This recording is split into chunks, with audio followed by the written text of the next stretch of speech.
얼마나 강렬하게 찬양했던지 바로 하늘에서 반응이 은혜 많이 받았습니다. 자, 우리 인사 나누실 때 하나님께서 당신을 사랑하십니다 이렇게 인사 나누십시오. 자, 우리 구속실에 계시는데 그곳에 하나님 여러분들을 사랑하시고요, 특별히 영어 통역 예배실에 하나님 여러분들을 사랑하시고 축복하십니다. 오늘 주시는 하나님 말씀은 신약성경 마태복음 21장 1절에서 11절까지의 말씀이 되겠습니다. 마태복음 21장 1절부터 11절 말씀 우리 같이 한 목소리로 읽겠습니다. 그들이 예루살렘에 가까이 가서 감람산 벳바게에 이르렀을 때에 예수께서 두 제자를 보내시며 이르시되 너희는 맞은편 마을로 가라. 그리하면 곧 매인 나귀와 나귀 새끼가 함께 있는 것을 보리니 풀어 내게로 끌고 오라. 만일 누가 무슨 말을 하거든 주가 쓰시겠다 하라. 그리하면 즉시 보내리라 하시니 이는 선지자를 통하여 하신 말씀을 이루려 하심이라. 일렀을 때 시온의 딸들에게 이르기를 내 왕이 내게 임하나니 그는 겸손하여 나귀 곧 멍에 매는 짐승의 새끼를 탔도다 하라 하였느니라. 제자들이 가서 예수께서 명하신 대로 하여 나귀와 나귀 새끼를 끌고 와서 자기들의 겉옷을 그 위에 얹으매 예수께서 그 위에 타시니 무리의 대다수는 그들의 겉옷을 길에 펴고 다른 이들은 나뭇가지를 베어 길에 펴고 앞에서 가고 뒤에서 따르는 무리가 소리 높여 이르되 호산나 다윗의 자손이요 찬송하리로다. 주의 이름으로 오시는 이요 가장 높은 곳에서 호산나 하더라. 예수께서 예루살렘에 들어가시니 온 성이 소동하여 이르되 이는 누구냐 하거늘 무리가 이르되 갈릴리 나사렛에서 나온 선지자 예수가 아니라. 아멘. 제목 같이 한번 따라 하십시다. 주가 쓰시겠다 하라. 다시 한번요. 주가 쓰시겠다 하라. 이런 제목으로 우리가 은혜를 나누겠습니다. 오늘은 우리가 이 고난주간의 첫째로 시작되는 날 종료주일이라고 부릅니다. 이 종료주일은 유대인의 명절 중에 최대 명절인 유대의 유월절을 며칠 앞둔 그러한 절기였기 때문에 각 처소에서 많은 사람들이 예루살렘으로 인산인해로 모일 때였습니다. 그때 예수님은 나귀를 타고 예루살렘으로 입성하고 계셨는데 그 사람들이 모여서 이 종려나무 가지를 흔들면서 환영했기 때문에 우리가 이 종료주일이라고 그렇게 부릅니다. 이 장면을 통해서 이 성도들이 가져야 될 이 기본 의식, 또 하나님 앞에 쓰임 받으려고 하면 우리가 과연 어떠한 의식을 가져야 될까를 생각해 보면서 은혜를 나누고자 합니다. 첫 번째로요, 우리가 하나님 앞에 쓰임 받기 위해서는 뭘 가져야 돼요? 사명의식을 우리가 가져야 돼요. 이 종료주일에 주님은 예루살렘에서 한 3-4km 떨어진 벳바게라는 곳에 이르게 됩니다. 그때 주님께서 두 제자에게 명령을 하세요. 그리고 건너편 마을로 가서 메인 나귀하고 이 어린 나귀가 있을 텐데 그것을 풀어가지고 데리고 와라. 그래서 만일 누가 왜 그것을 끌고 가냐고 얘기하면 이렇게 얘기해요. 주가 쓰시겠다고 하라. 이렇게 말하라는 거예요. 그러면 보낼 것이다. 이렇게 말씀했습니다. 여러분, 주가 쓰시겠다고 하니까 이 볼품없는 당나귀도 주님 앞에 쓰임을 받았습니다. 우리가 아무리 볼품없는 존재라고 생각하여도 주님께서 쓰시겠다고 하면 누구든지 다 쓰임받을 수 있다는 사실을 믿으시기를 바랍니다. 그리고 주님께 쓰임받는 사명적인 인생은 결코 이 땅을 살아가면서 볼품없는 인생이 될 수가 없어요. 물론 사명을 따라 사는 일이 쉽지 않지만, 그러나 이 세상에서 내가 하나님께 선택받고 하나님께 그 일에 선택받았다는 일을 생각하면 그것처럼 복된 일이 없는 것입니다. 우리의 신앙이 언제 가장 깊어지느냐? 수많은 사람들 중에서도 세계 인류 60억이 넘는 그 인구 가운데도 하나님께서 나를 선택했다고 생각하면 우리의 신앙이 그렇게 깊어질 수가 없어요. 그리고 내가 하나님을 선택했다고 하면 그 기초가 부실한 신앙이 되어서 쉽게 고난 중에도 흔들릴 수가 있지만, 요한복음 15장 16절에 예수님께서 너희가 나를 택한 것이 아니고 내가 너희를 택하여 세웠다고 하신 말씀처럼, 예수님께서, 하나님께서 우리 한 사람 한 사람을 다 선택했다고 생각하면 그 신앙은, 그 기초는 든든한 신앙이 되어서 어떠한 고난 가운데서도 흔들리지 않는 신앙이 될 수가 있는 것입니다. 여러분, 특별히 사명감은 부담스러운 일도 기꺼이 하게 만드는 것이 사명감이, 오늘 본문에 나오는 두 제자를 보면요, 그 나귀를 예약한 것도 아니었어요. 그냥 주님께서 거기 가서 나귀를 가져와라 그랬어요. 근데 제자들은 생각했을 거예요. 과연 가면 그 나귀를 줄까? 다른 제자들도 많은데 왜 하필이면 이런 굳은 일을 나만 시키는 것일까? 이런 생각을 분명히 했을 것 같아요. 그러나 본문 6절 말씀에 보니까 제자들이 가서 예수님이 명하신 대로 했다고 그랬어요. 주님께서 시키시는 대로 주님의 말씀에 순종을 했어요. 그러자 정말로 주인이 나귀를 아무 말을 하지 아니하고 순순히 내어주는 장면이 나옵니다. 이처럼 우리가 내키지 않는 일을 할 때 하나님께서는 더 큰 은혜의 지원을 우리에게 주시는 경우가 많습니다. 때로는 우리가 믿음의 부담도 질 수가 있고, 또 믿음의 모험을 해야 큰 은혜의 체험도 우리 가운데 있게 되고 우리의 영혼이 더욱더 강건하게 된다는 사실인 것입니다. 요즘 이 성도들이 이 교회 안에서 신앙생활을 하면서 가장 꺼리는 일들이 있어요. 그것이 뭔지 아십니까? 목사가 전도해라 그러면 상당히 마음에 부담이 돼요. 우리 성도들은 예배하고 또 찬송하고 기도드리고 성경 공부하고 봉사하는 것들은 다 잘하는데 전도만은 그렇게 힘들다고 해요. 근데 많은 사람들이 전도를 피할 때 오히려 여러분들이 전도에 또 영혼 구원에 힘쓰면 여러분 다리가 얼마나 건강해지겠어요. 두 다리 건강해져요. 그리고 여러분 육신의 건강뿐만 아니라 영혼도 튼튼해지는 축복을 주실 것을 믿으시기를 바랍니다. 여러분, 그 미국이라는 나라가 땅덩어리가 워낙 크잖아요. 그래서 해안가에서 물고기를 잡아서 내륙 깊숙한 곳으로 이송하기 위해서 싱싱한 그 물고기를 배달하기 위한 방법으로 그 수족관 탱크에 문어를 몇 마리 넣는 데잖아요. 그래서 그 문어에게 안 잡혀 먹으려고 물고기들이 요동을 치다 보면 싱싱한 모습으로 그 내륙에 있는 횟집으로 가게 되는 것입니다. 여러분, 이 사도 바울의 영혼이 죽을 때까지 가만히 보면 싱싱했어요. 그렇죠? 마치 평안함을 피할 그 모습처럼 항상 고통 가운데 자리에 사도 바울이라는 그 사도는 있었습니다. 그리고 복음을 전하는 일에 최선을 다했던 것을 볼 수가 있어요. 그러니까 편한 날이 별로 없었어요. 사도 바울 보세요. 예수님을 다메섹 도상에서 만나고 그가 완전히 변해서 복음의 증거자로 된 이후에 그가 언제 편한 날이 있었어요. 예수님 때문에, 복음 때문에 항상 핍박하고 감옥을 들락달락 수시로 들어갔습니다. 하나님께서 사실은 그 감옥에 보내신 것이 사도 바울 보러 좀 편히 쉬어라, 쉼의 장소로 허락해 주신 것처럼 생각할 정도로 그냥 옥 밖에 있으면 그저 복음 전파를 위해서 최선을 다하고 그냥 싱싱하게 그렇게 복음을 증거하는 모습을 보게 됩니다. 그래서 어쩌면 사도 바울이 가장 편안한 때는 바로 감옥 안에 있었을 때가 아닌가 생각이 들 정도예요. 그렇게 하나님께서는 우리를 쉬게 하시려고 때로는 고난을 허락하신다는 것입니다. 그래서 사도 바울은 고난을 결코 비극으로 보지 아니하고 오히려 그 고난의 길을 택해서 주님과 동행했던 것입니다. 그래서 이 사도 바울이 골로새서 1장 24절에 뭐라고 그랬어요? 같이 한번 읽어보십시다. 나는 이제 너희를 위하여 받는 괴로움을 기뻐하고 그리스도의 남은 고난을 그리 몸대 교회를 위하여 내 육체에서 채우노라, 이렇게 고백을 했어요.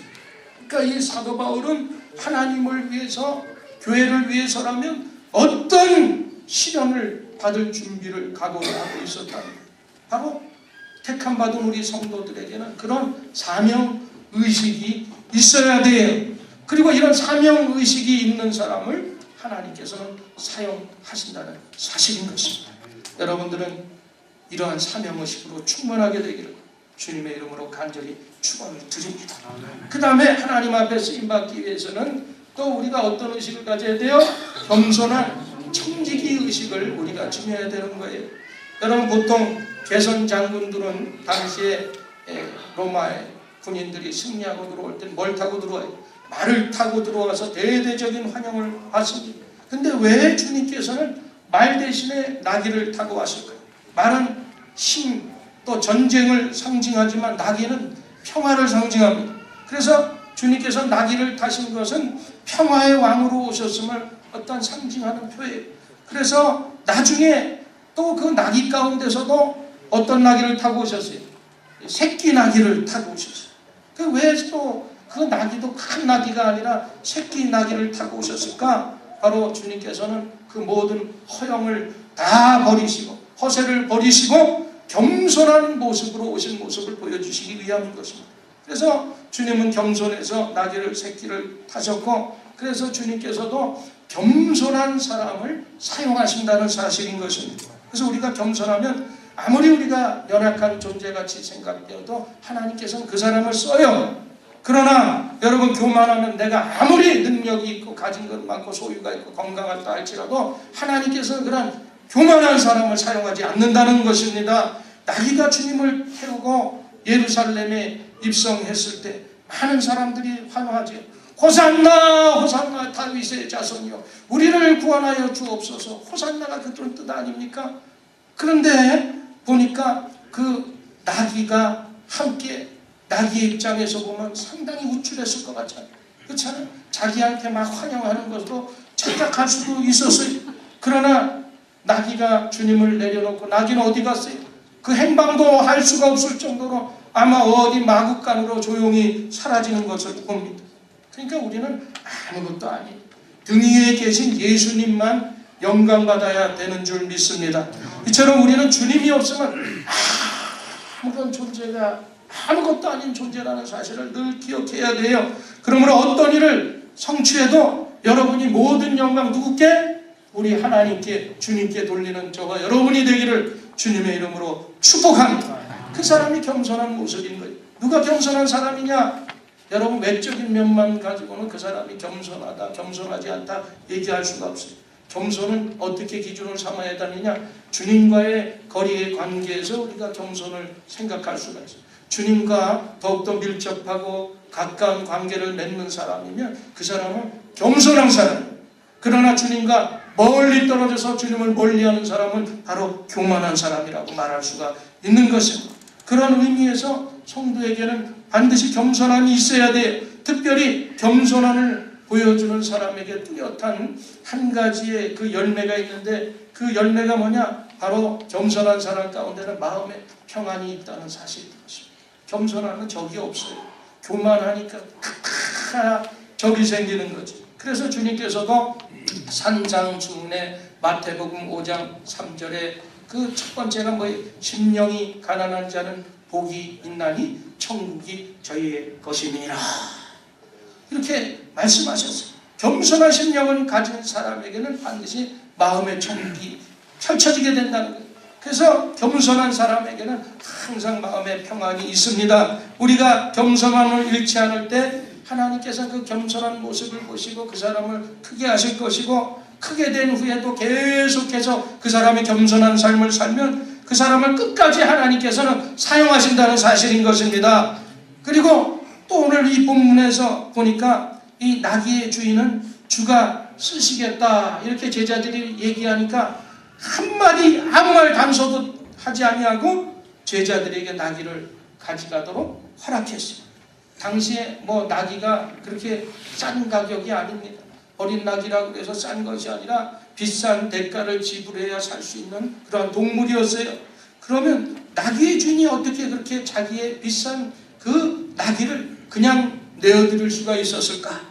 바로 내가 가진 것은 내 것이 아니고 주님의 것이라는 그런 청지기 의식, 관리인 의식이 이 사람에게 있었기 때문인 것입니다.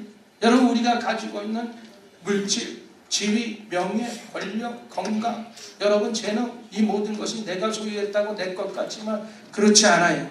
여러분, 모든 것은 주님께서 원하시면 내어드릴 수 있는 마음의 준비를 우리가 가져야 되는 것입니다. 하나님은 자기의 소중한 것을 드릴 줄 아는 사람에게 사명을 주시고 그 사명을 이룰 수 있는 능력도 허락해 주시는 줄 믿습니다. 그래서 결국 헌신의 차이가 나중에는 큰 열매의 차이로 분명하게 드러나게 되어 있어요. 여러분, 우리가 가진 것은 모두 다 누가 주셨어요? 하나님께서 주신 것입니다. 그것을 내놓을 때 내 것을 내놓는다고 생각하지 말고 하나님께서 주신 것을 내가 돌려드린다, 이렇게 생각해야 돼.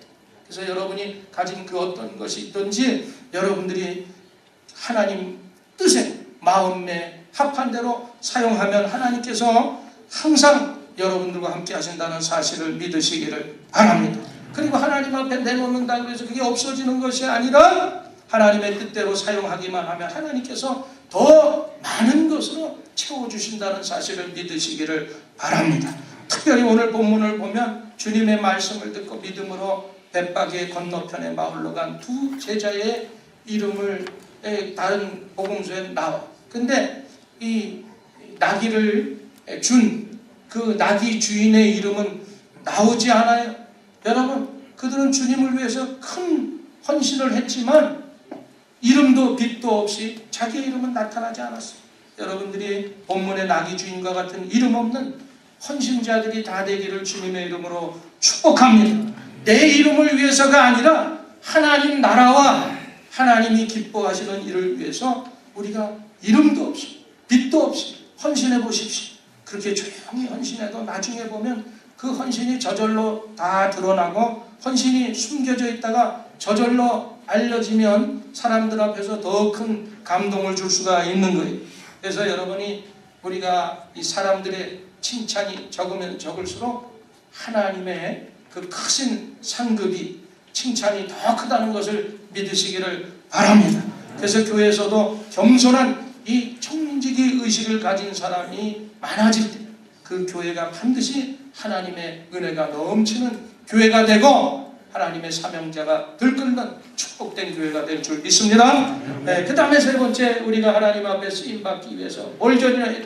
십자가의 정신을 지어야 돼요. 제자들이 나귀와 나귀 새끼를 끌고 왔을 때 주님께서 본문 5절 말씀에 보니까 뭐라고 했어요? 바로 이 어미 나귀를 타지 않고 새끼 나귀를 타셨습니다. 그 전에 내려온 얘기에 의하면 예수님에 대해서 여러분 궁금하시지?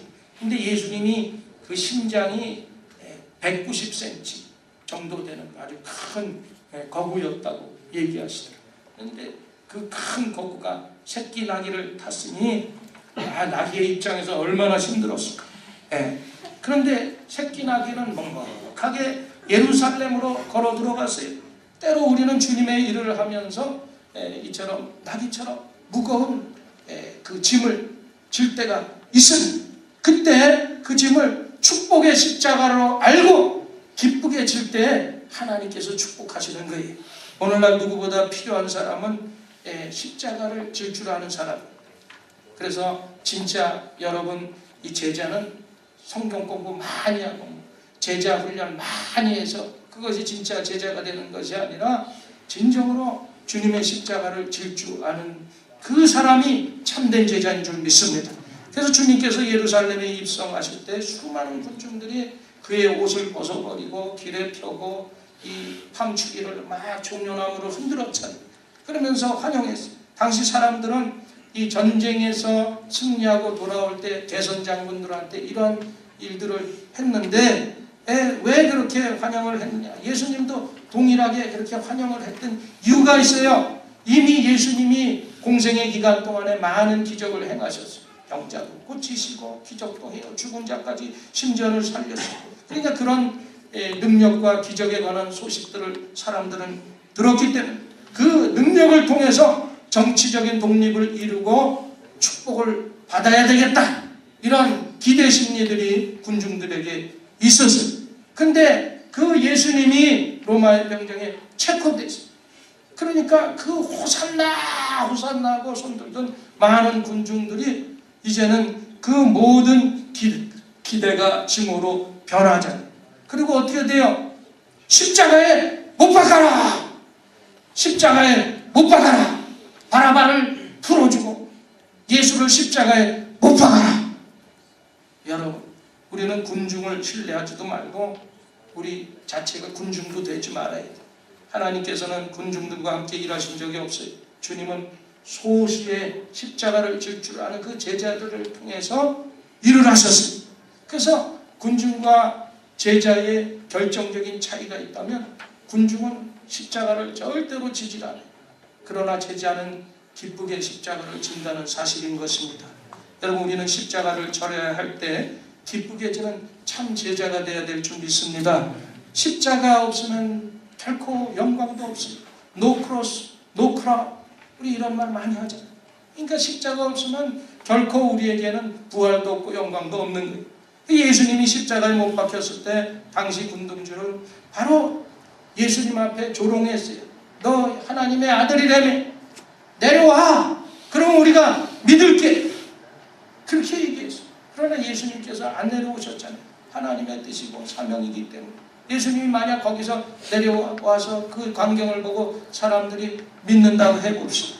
그 믿음은 진정한 믿음이 될 수가 없어요. 그러므로 십자가 앞에서 주님을 멀리하는 것은 우리가 축복을 저버리는 것입니다. 고난이 있어도 주님과 함께하는 그 길이 결국 승리의 길인 것을 믿으시기를 바랍니다. 그래서 이 기독교에서요, 십자가를 빼버리면은 그것은 기독교가 아니에요. 기독교의 신앙을 갖겠다는 것은 내가 십자가를 지겠다 이런 뜻이에요. 내가 죽겠다 이런 뜻이에요. 사도 바울이 나는 날마다 죽노라. 죽는 사람이 뭔 말이 필요했어. 죽음은 아무 경쟁도 필요 없고 붙을 필요 없고 미워할 것도 없고 얼마나 좋아요. 그래서 십자가를 짓겠다. 하나님께서는 이미 각 사람에게 맞는 적당한 십자가를 우리에게 다 정해두셨어요. 이미 져야 할 십자가는 정해져 있고 그 십자가는 누가 대신 지는 것이 아니라 누가 져야 돼요? 자기 자신이 져야 돼요. 그래서 이 십자가 하면 고난이라는 것은 말 안 해도 누구나 다 아는 사실입니다.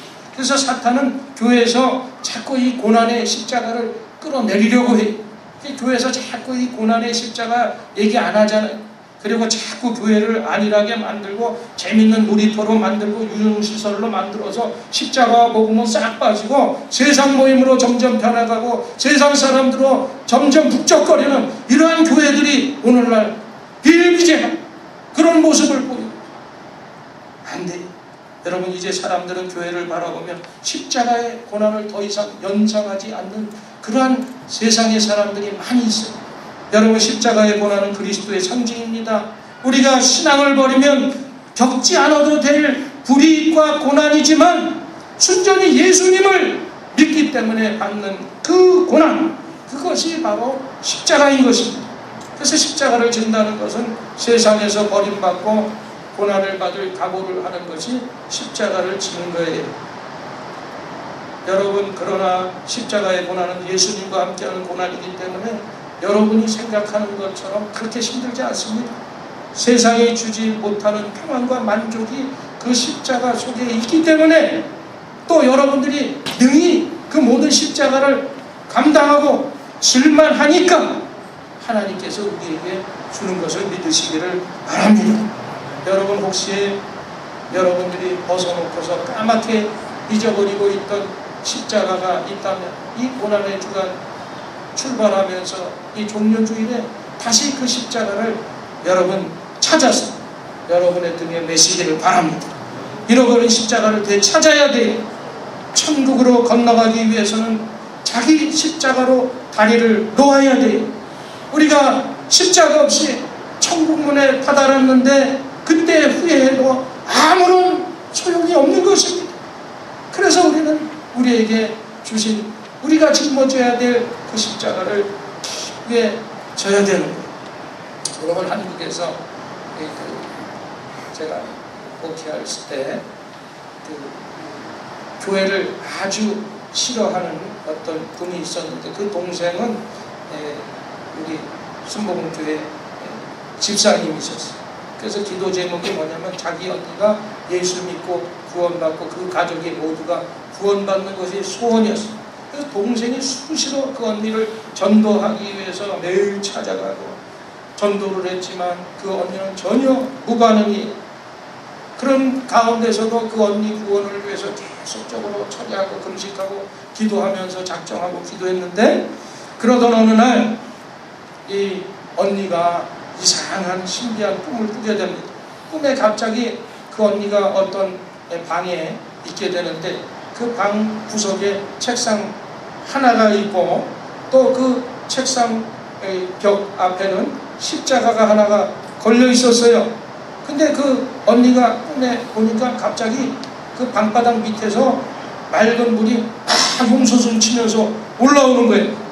근데 그 물이 점점 무릎까지 차고 이제 허리까지 차고 가슴까지 차오르니까 이 언니가 꿈에서 생각하니 이제 내가 물에 빠져 죽겠구나 생각을 해서 어디로 올라갔냐면 거기 있는 책상 위에 올라가고, 나중에는 이제 나 죽겠다 생각하고 있는데 어떤 예수님의 인지 몰랐는데 음성이 들리는 거예요. 뭐라고 음성이 들리냐면 그 꿈에서 십자가를 붙들어라, 그러면 살리라, 이런 음성이 막 들리는 거예요. 그래서 자기도 모르게 그 책상에서 물이 차오르는 곳에 벽에 달린 십자가를 확 끌어잡았는데 그냥 거짓말처럼 순식간에 그 물들이 쫙 사라지고 거기서 깜짝 놀라서 깨었어요. 그리고 자기 마음 가운데 일어났는데 분명한 음성을 들었잖아요. 십자가를 붙들어라, 그러면 살리라. 그 말씀을 듣고 그 다음 주에 동생과 함께 결국에는 교회에 가서 등록하고 예수를 지금 권사님이 됐어요. 여러분, 비록 꿈이긴 하지만 꿈속에서라도 예수님의 말씀을 듣고 십자가를 붙들어서 구원을 받게 된 그 언니의 삶 이후로 아름다운 천국의 삶이 되었던 것입니다. 여러분, 누구든지 예수 그리스도의 보혈에 묻은 십자가를 붙들고 의지하면 거기에 바로 살아나는 길이 있어요. 여러분, 십자가를 붙들고 말씀 중심으로 믿음으로 살아갈 때 그리스도인들은 세상을 이기고 승리하는 복된 삶을 살 수 있게 되는 줄 믿습니다. 여러분, 그래서 옛말에 이런 말이 있어요. 한번 보세요. 자, 한번 쳐봐요. 자, 한번 읽어봐요. 대사 1번 사후소생이라. 한번 크게 죽고 나면 다음에는 뭐만 남아요? 사는 일만 남았다는 거예요. 마찬가지로 우리가 기쁘게 십자가를 지고 나면 하나님의 큰 축복과 위로가 우리에게 남게 되는 것을 믿으시기를 바랍니다. 그래서 여러분, 십자가를 지는 일은 힘든 일이지만 그것도 하나님의 부르심을 그 부르심인 줄 알고 기쁘게 십자가를 질 때 반드시 하나님께서 우리 가운데 가장 축복된 자리로 올려주실 것을 믿으시기를 바랍니다. 여러분, 이제 오늘이 종려주일이에요. 예수님께서 공생의 마지막 일주일을 사셨던 그 출발의 날이 바로 오늘입니다. 여러분 인생에 여러분 마지막 일주일이 남았다면 여러분은 어떤 삶을 사시겠습니까? 우리가 다시 한번 고난의 문턱에 서서 사명의식과 겸손한 청지기의 의식, 또 십자가를 져야 되겠다는 그런 정신을 가지고 주님 앞에 가까이 나가게 되기를 주님의 이름으로 간절히 축원을 드립니다. 우리 말씀 생각하시면서 우리 한번 기도하십시다. 하나님, 나를 택하여 세워주시고 일꾼 삼아주신 것 감사드립니다. 다시 한번 이 귀한 사명 의식을 갖게 하시고 또 겸손히 주님 앞에 우리가 청지기 관리인의 의식을 가지고 주님 앞에 맡겨주신 것 가지고 주님 영광을 위해서 열심히 일하겠습니다. 나에게 짊어지어 주신 그 십자가 기쁘게 즐겁게 달갑게 내가 지겠습니다. 이러한 기도의 제목을 놓고 말씀 생각하면서 주여 성창하고 기도합니다. 주여, 주여.